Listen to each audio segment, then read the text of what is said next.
Pueden leer el título del mensaje, es Fuera de lo común. Fuera de lo común. Cuando nosotros observamos algo y descubrimos que tiene un valor especial, lo cuidamos, ¿verdad? Digamos un balde viejo de plástico quebrado que ya no se puede reparar, esas cosas se dejan afuera de la casa porque nadie se las lleva siquiera. ¿Han notado? Esas cosas se dejan, pero piense, tal vez había algún elemento, algo en la casa, algún collar que se miraba así ya como sucio, que no se había limpiado, como oxidado, estaba ahí en algún joyero con un montón de cosas, pero de repente se da cuenta que en realidad aquel collar tiene mucho valor.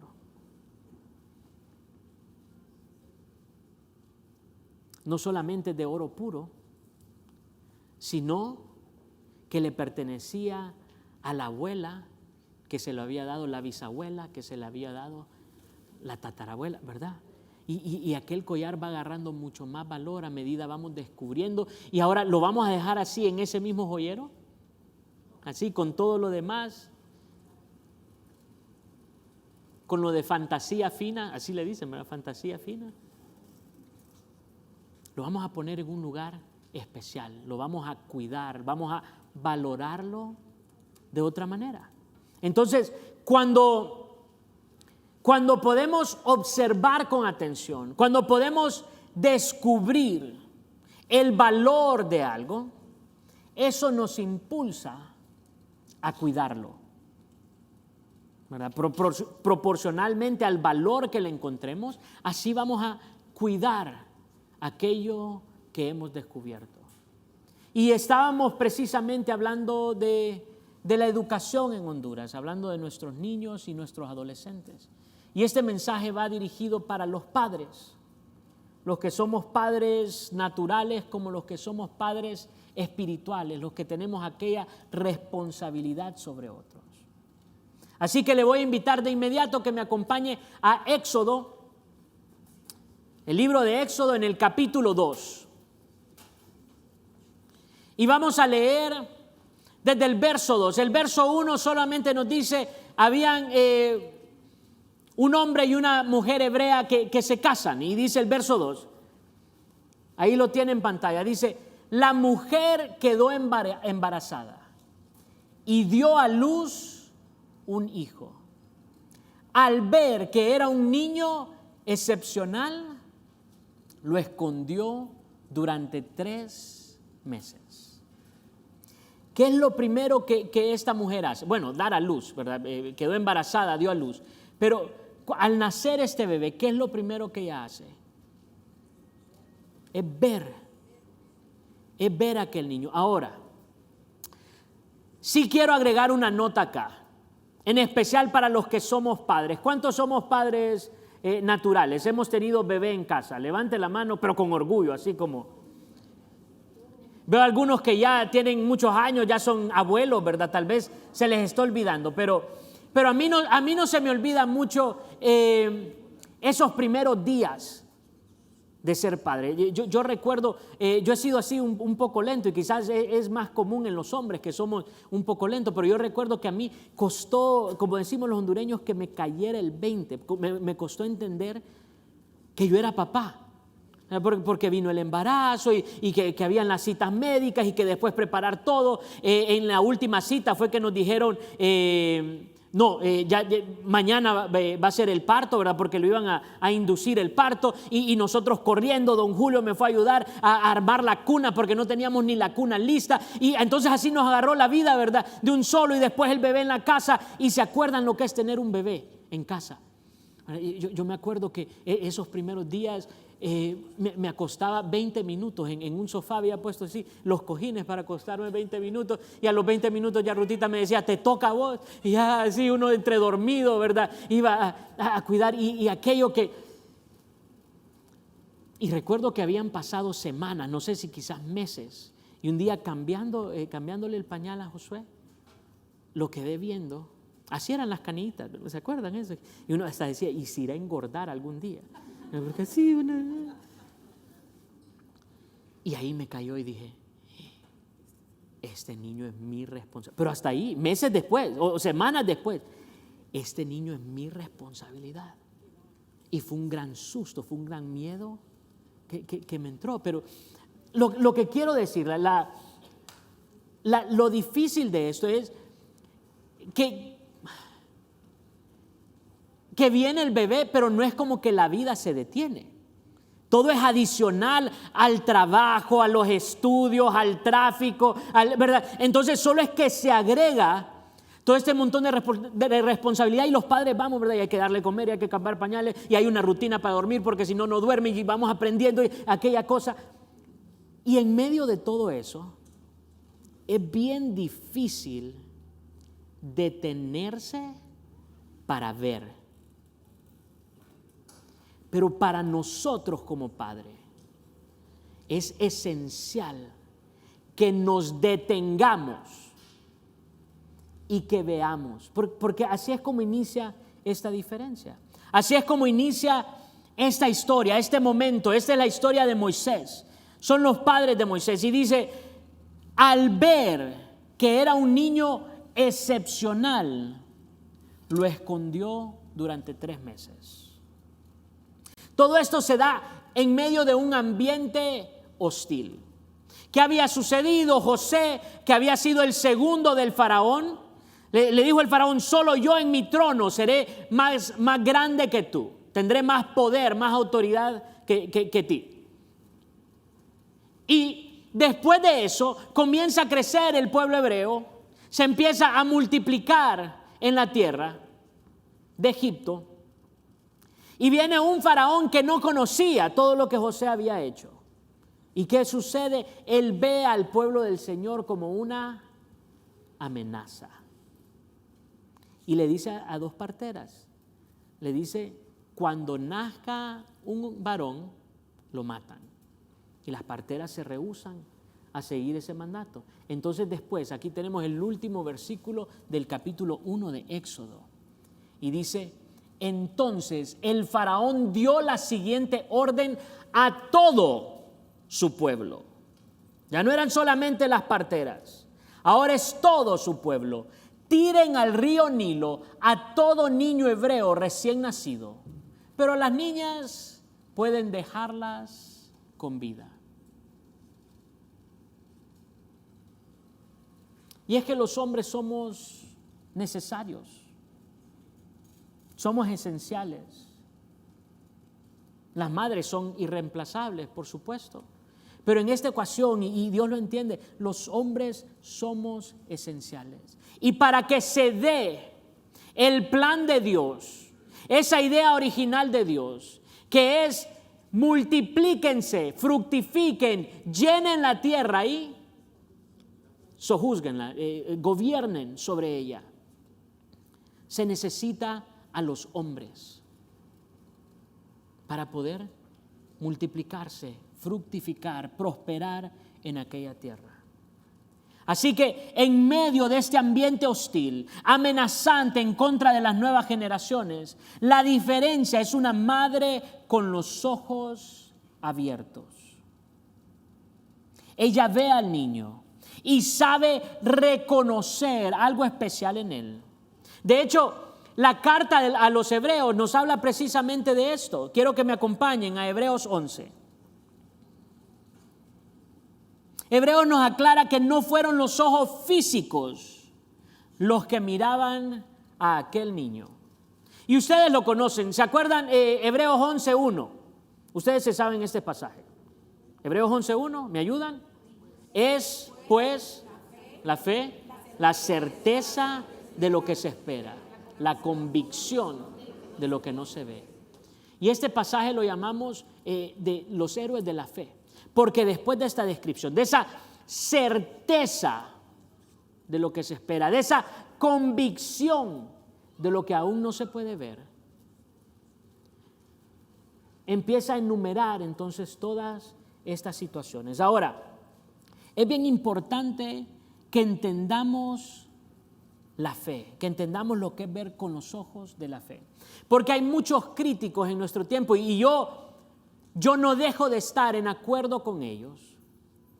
Hay muchos críticos de esta cultura que tenemos de no ver los méritos, de no ver el desempeño de las personas, sino que de querer igualarlo a todos. Sucede en las escuelas. ¿Recuerdan cuando empezó a cambiar eso? ¿Verdad? Ahora el trofeo ya no es a los que ganan, ¿verdad? En el campeonato, en la competencia, el trofeo va para todos, porque no podemos ofender a nadie, ¿verdad? Es un trofeo por participación. Y me gustan, hay algunos críticos que dicen, los niños no tienen nada todavía de qué jactarse. Nunca se le ha dado un premio Nobel a un párvulo, a un adolescente. Porque hay un trabajo, hay un recorrido que se tiene que dar. Porque no es correcto. Cuando estábamos hablando de valorar y cuando empezamos a simplemente entregar ese reconocimiento por participación, entonces el reconocimiento pierde su valor, ¿verdad? Y no es a eso a lo que nos está invitando esta palabra.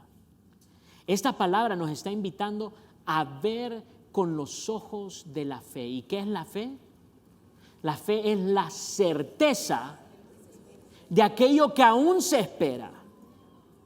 La fe es la convicción de aquello que aún hoy todavía no podemos ver, pero que estamos convencidos que se va a dar. ¿Pueden entender la diferencia? ¿Me estoy dando a entender? Muy bien.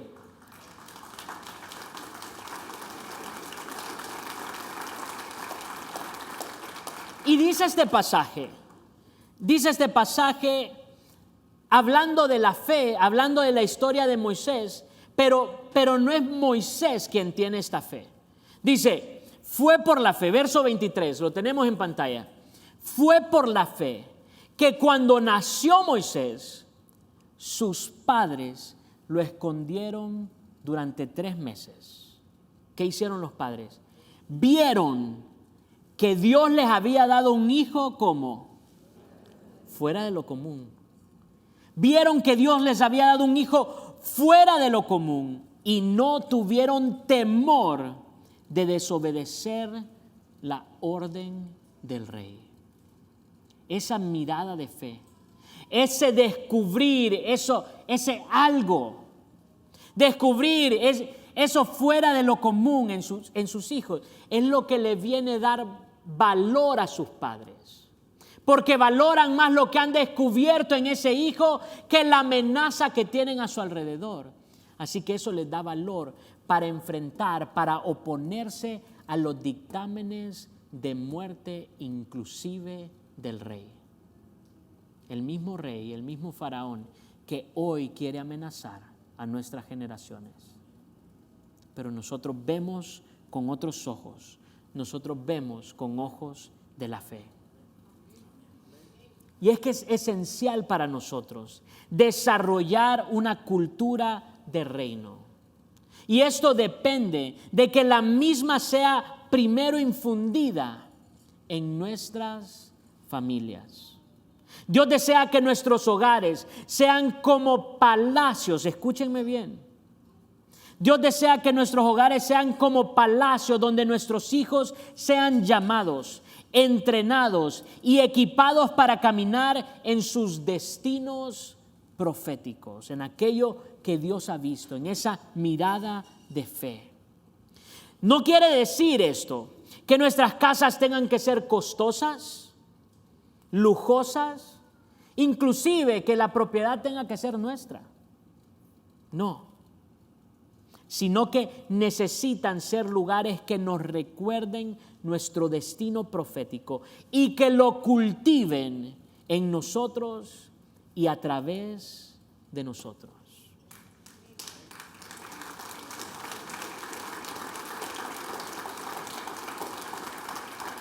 Y aquí el segundo punto, porque no solamente su destino, sino también su camino.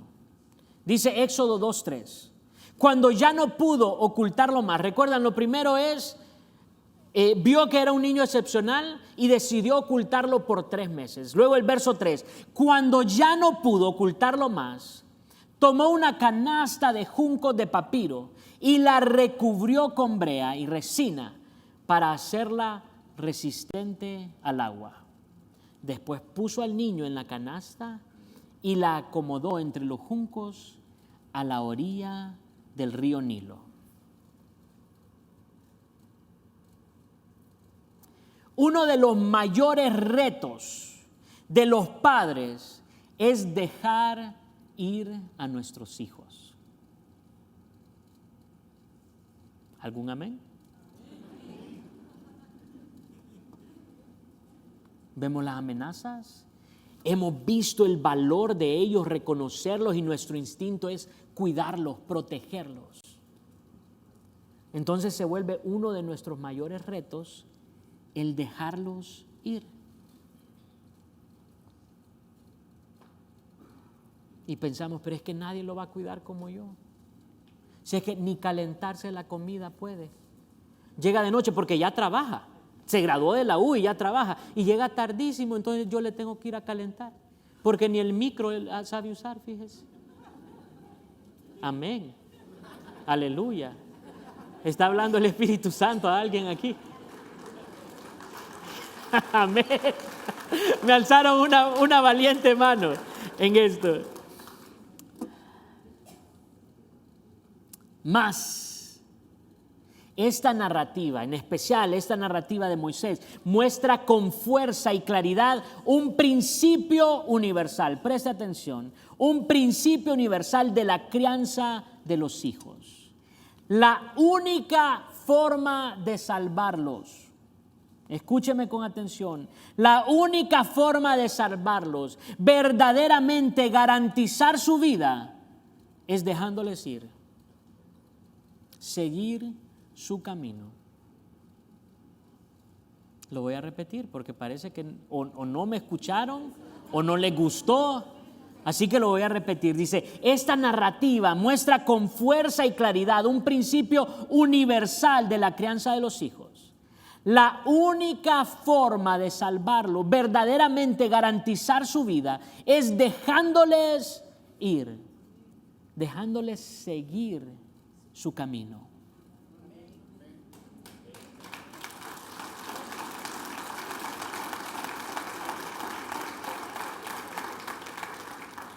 Por supuesto, esto no se hace desprovistos, a la intemperie.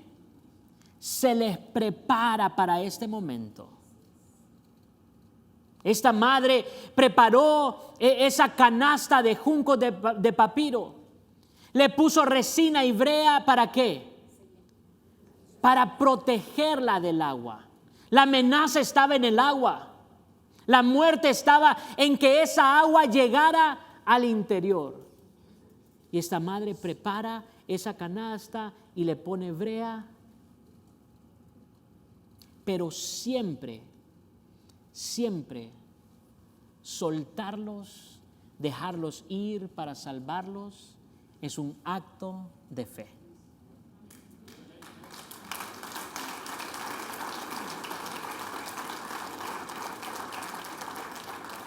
Ahora, hay algo aquí que vale la pena y el pastor Rafael me lo recordaba esta semana y me decía, pero podemos ver, me decía, que esta madre era astuta porque no lo puso en cualquier lugar del río. Se fue al río, se fue al punto, identificó cómo iba la corriente y lo dejó ir en un lugar donde podía llegar a salvación. ¿De acuerdo? Dice incluso la historia, hasta su hermana lo acompañó. De lejos iba viendo y después esta niña valientemente se acerca, la hija del faraón. Pero tenemos que identificar ese camino y tenemos que dejarlo ir. Y aquí está el siguiente punto. Entonces, hablando del camino, dice Proverbios 22:6. Ustedes lo conocen, Proverbios 22:6, lo leo en la Reina Valera 60, sí, Reina Valera 60, que es la que conocemos, que memorizamos, dice: instruye al niño en su camino, y aun cuando sea viejo, no se apartará de él. Y aquí la pregunta es: ¿de quién es este camino? Porque hablamos esto, decimos o citamos esta palabra y usualmente pensamos, instruye al niño en su camino, y pensamos en el camino del Señor, ¿verdad? Como que se nos viene esa imagen. Pero en realidad este proverbio no menciona al Señor. El proverbio anterior está hablando de otros caminos, de los caminos perversos. Y luego dice instruye al niño en su camino. Y muchas veces nosotros los padres tenemos como la idea de cuál es el camino a seguir. Es que yo me gradué a esta edad, es que yo me fui a estudiar a esta universidad, es que yo me casé a esta edad, ¿verdad? Pero tampoco habla del camino de los padres. No dice instruye al niño en tu camino. Dice instruye al niño en su camino. Y la referencia del camino es precisamente del niño. Cada niño tiene un camino que sí, Dios ha trazado para ellos. Pero no es el mismo camino que nosotros hemos seguido. Es el camino que Dios tiene para cada niño. ¿De acuerdo? Dice, instruye al niño en su camino. Otra manera de traducir este pasaje es: lleva al niño a la boca de su camino, al inicio de su ruta. Nuestro trabajo en esa visión de fe, en esa visión profética, es identificar qué es lo que tiene este niño. Y es identificar ese punto de partida, ese lugar donde lo vamos a soltar, donde lo vamos a encaminar para que el Señor lo lleve donde lo quiere llevar. ¿De acuerdo? Es el camino, es la ruta de cada niño la que tenemos que identificar. Cada niño es único y tiene un proyecto no repetible. Padres, cuidémonos de no imponer a nuestros hijos lo que nosotros mismos no nos impusimos en nuestro tiempo. Muchos padres quieren que sus hijos realicen lo que ellos nunca realizaron. A veces queremos forzarles nuestros propios sueños frustrados a nuestros hijos. Que yo quise ser dentista y nunca pude, entonces él va a ser.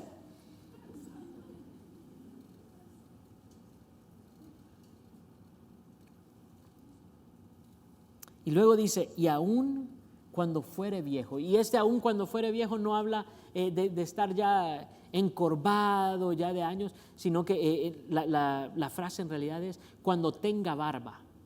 Cuando ya esté maduro, cuando tenga barba, cuando llegue a esa plenitud, no se apartará de él.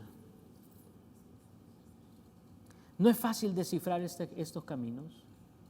Necesitamos la guianza del Espíritu Santo, pero necesitamos esos ojos de fe para poder ver qué es lo que Dios les ha dado. Rápidamente les quiero contar de nuestro hijo menor. Creo que ya he compartido en algunas ocasiones. Con Daniel hemos vivido diferentes situaciones, pero quizás la más difícil es cuando a Daniel le encontraron un tumor en su médula espinal, ¿verdad? Es un tumor intramedular súper delicado, una cirugía que iba a ser bien delicada. Pero antes de todo esto, rápidamente nosotros habíamos identificado temprano en su vida que Daniel es de carácter fuerte. Y les cuento que eso lo heredó de su mamá.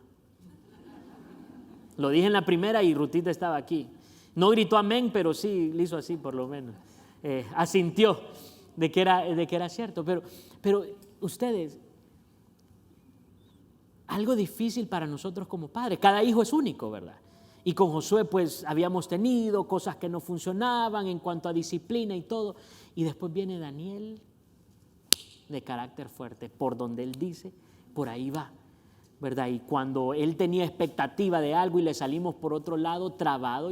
Y como le digo que sacó el carácter de la mamá, entonces a veces se trababa Daniel y se trababa la mamá. Y yo me quedaba solo expectando, ¿verdad? ¿Cómo se va a resolver esta situación aquí? Quiero ver quién gana porque y aquel carácter de Daniel. Y luego vino la cirugía. Y después de la cirugía, la parte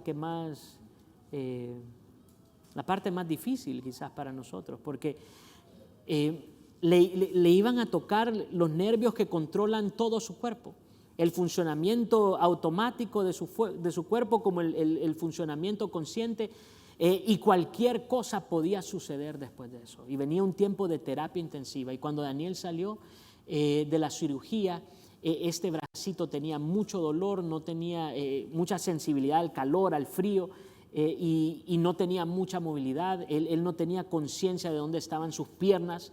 Los primeros pasos que quiso dar los daba hacia atrás y no podía avanzar porque no sabía su cerebro dónde estaban sus piernas.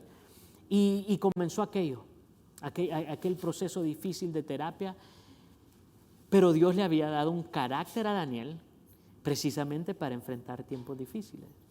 Y cuando Daniel entendió que él tenía que usar su cuerpo para recuperar lo que él tenía, entonces Daniel empezó a usarlo, y con dolor empezó a usarlo y empezó a usarlo, y veíamos nosotros la diferencia de la sesión de terapia de la mañana a la sesión de terapia de la tarde, de una manera milagrosa, que de hecho el cirujano llegó al hospital. Íbamos a estar 14 semanas en terapia intensiva, hospitalizados en terapia. Íbamos a estar 14 semanas. El cirujano llegó una semana después a hacer la primera visita y ya no nos encontró en el hospital. Ya nos habían dado de alta, porque aquel niño tenía el carácter para enfrentar esos momentos difíciles. Y trabajó y trabajó y trabajó y avanzó, y Dios obrando maravillosamente. Y todavía no sabemos exactamente qué es lo que Dios va a hacer con Daniel, pero yo sé que Él está listo para enfrentar cualquier reto. Es lo que Dios le ha dado.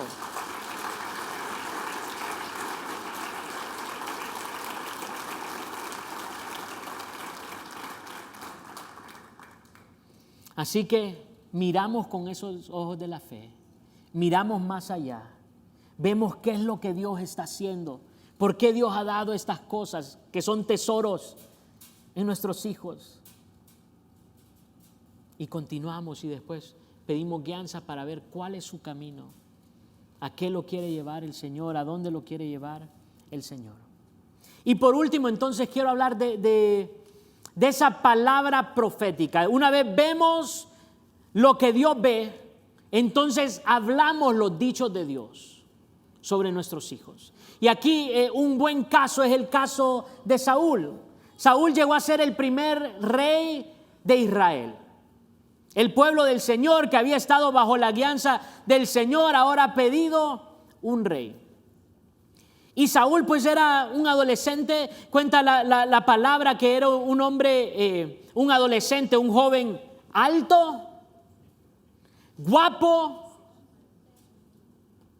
pero aparentemente en su casa no tuvo los padres de Moisés. Aparentemente Saúl fue tratado diferente, tenía una baja autoestima, y de repente un día entonces a su papá se le pierden 3 burras. ¿Y a quién vamos a mandar en tan digna misión? A Saúl, a buscar 3 burras. Y mandan a Saúl, y en 3 días Saúl no ha encontrado las 3 burras. Y aquel hombre va, y lo que tiene este adolescente es burras en la cabeza. Él anda con las burras y con las burras y con las burras, y de repente se le ocurre, está el profeta del Señor, está este vidente que nos puede ayudar, que nos puede indicar dónde están, ¿qué? Las burras, porque ¿qué anda en la cabeza? Burras. Entonces se va a la casa del vidente, pregunta dónde es que vive, y después llega y se encuentra a Samuel, que es el profeta, es el vidente, y le dice, disculpe señor, le dice, ¿dónde quedará la casa del vidente? Le dice, porque ¿qué es lo que anda en la cabeza? Burras. Y dice primera de Samuel 9, verso 19, y Samuel le respondió a Saúl diciendo, yo soy el vidente.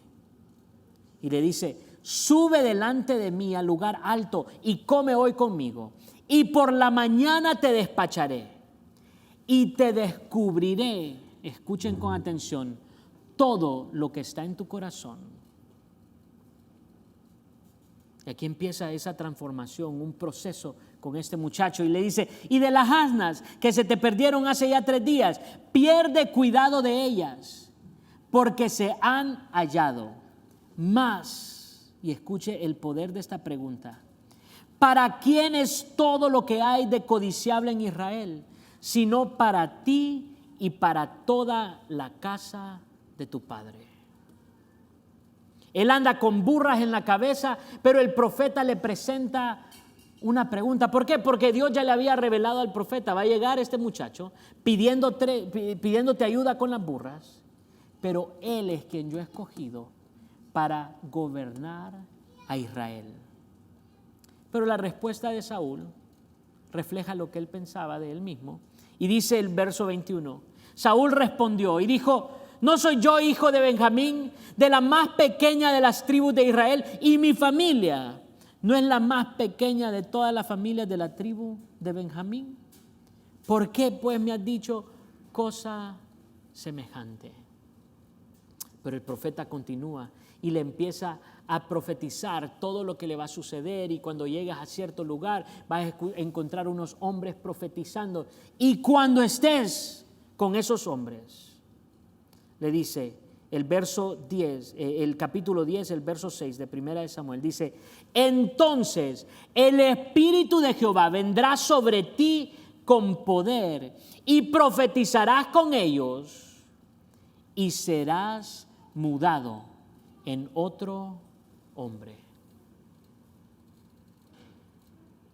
Lo primero es descubrirle a Saúl, a quien Dios ha llamado, para quien tiene un llamado especial, descubrirle qué es lo que hay dentro de él. Y luego es preguntarle esas preguntas valiosas, esas preguntas que transforman. Dice, ¿para quién es todo lo que hay de codiciable en Israel, sino para ti y para toda la casa de tu padre? Y luego le dice en el verso 1 del capítulo 10, ¿no te ha ungido el Señor por príncipe sobre su pueblo Israel? Preguntas valiosas. Me llama la atención que el profeta le abra a este adolescente con preguntas. Pero es que padres han tratado de ustedes de darle instrucciones, mandatos a sus adolescentes. ¿Cómo les va? Amén. Amén. Yo estoy aprendiendo eso ahora mismo. Y el profeta le habla con preguntas a este joven. Samuel unge a Saúl como rey de Israel. El llamado de Saúl había estado oculto debajo de su baja autoestima y de una percepción errónea de las circunstancias en su vida. Su respuesta a Samuel demuestra que él ni había sido criado como realeza, ni se le había enseñado su verdadero valor. Así como Saúl, todos tenemos talentos, capacidades y un llamado especial, un llamado de realeza. Sin embargo, algunos de nosotros no creemos en nuestro potencial hasta que alguien más viene junto a nosotros y nos dice, mira cuánto hay dentro de ti. Y ese es nuestro trabajo. Padres en lo natural como padres espirituales. Ese es nuestro trabajo. Ver lo que Dios ve y hablar los dichos de Dios a las nuevas generaciones. Amén.